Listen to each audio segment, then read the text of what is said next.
سلام، ہمارے چینل میں خوش آمدید۔ حضرت ابراہیم علیہ السلام سے طویل تر مناظرہ کے بعد جب نمرود کو اپنی اور خود ساختہ خداؤں کی شکست معلوم ہونے لگی تو اس نے حضرت ابراہیم علیہ السلام کو آگ میں جلانے کا حکم دیا۔ نمرود کے محل کے سامنے وسیع و عریض جگہ پر آگ جلائی گئی۔ یہ آگ اس قدر شدید تھی کہ میلوں دور تک اس کی شدت و حدت محسوس کی جا سکتی تھی، حتیٰ کہ حضرت ابراہیم علیہ السلام کو قریب سے اس آگ میں پھینکنا بھی محال تھا۔ تاریخ انسانی میں پہلی بار منجنیق کا استعمال ہوا اور حضرت ابراہیم علیہ السلام کو اس کے ذریعے آگ میں پھینک دیا گیا۔ نمرود کی بیٹی نے کہا، ابا جان، مجھے اجازت دیجیے تاکہ میں ابراہیم کو محل کی بالائی منزل سے آگ میں جلتا ہوا دیکھوں۔ نمرود نے اسے اجازت دی۔ وہ محل کی بالائی منزل پر آ موجود ہوئی اور دور سے آتش نمرود کا نظارہ کرنے لگی۔ آگ کے شعلے بلند و بالا تھے کہ نزدیک سے گزرنے والے پرندوں کو بھی جل بھون رہے تھے، مگر حضرت ابراہیم علیہ السلام نہایت اطمینان کے ساتھ اس آگ میں مکمل طور پر صحیح اور سلامت تھے۔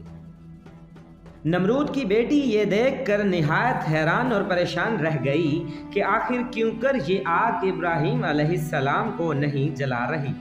جب اس کی حیرانی عروج کو پہنچی تو اس نے آواز دے کر جناب ابراہیم علیہ السلام کو پکارا اور کہا، اے ابراہیم، یہ آگ تمہیں کیوں نہیں جلا رہی؟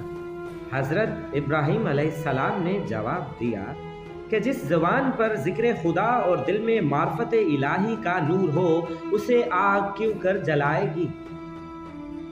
اس پر نمرود کی بیٹی نے کہا، تو اس طرح کیا یہ آگ مجھے بھی نہیں جلائے گی؟ حضرت ابراہیم علیہ السلام نے جواباً ارشاد فرمایا، خداوند یکتا کی وحدانیت اور میری نبوت کی گواہی دو تو یہ آگ تمہیں بھی ہرگز نہیں جلائے گی۔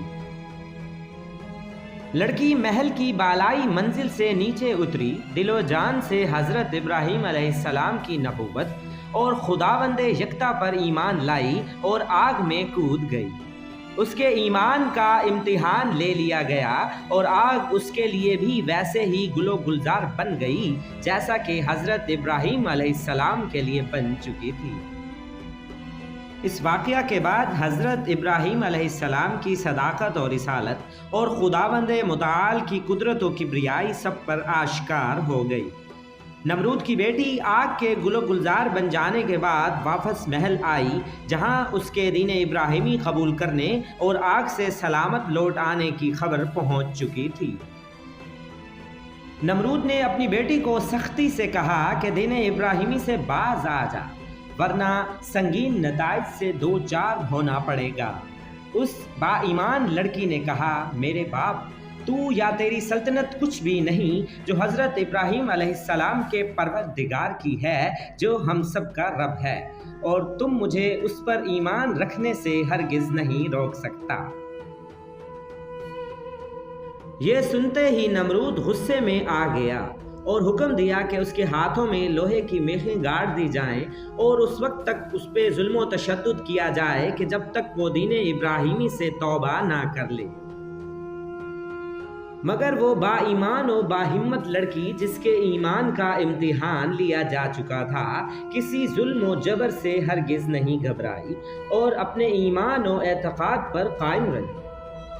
روایات کے مطابق اللہ تعالیٰ کے حکم سے حضرت جبرائیل علیہ السلام نے اس با ایمان لڑکی کو وہاں سے اٹھا لیا اور اسے لا کر حضرت ابراہیم علیہ السلام کے پاس حاضر کر دیا۔ حضرت ابراہیم علیہ السلام نے اس کی شادی اپنے بیٹے سے کر دی۔ واضح رہے، یہ واقعہ مورخین و مفسرین نے نقل کیا ہے، اور یہ بھی بتاتے جائیں کہ اس با ایمان لڑکی کا نام رازہ یا ربا بتایا گیا ہے۔ یہ واقعہ حکایت الصالحین نامی کتاب سے لیا گیا ہے، جس کے مصنف ہیں حافظ احمد نعیم چشتی۔ شکریہ، سبسکرائب اور لائک کیجیے، دیکھتے رہیے چینل ہسٹری مسٹری۔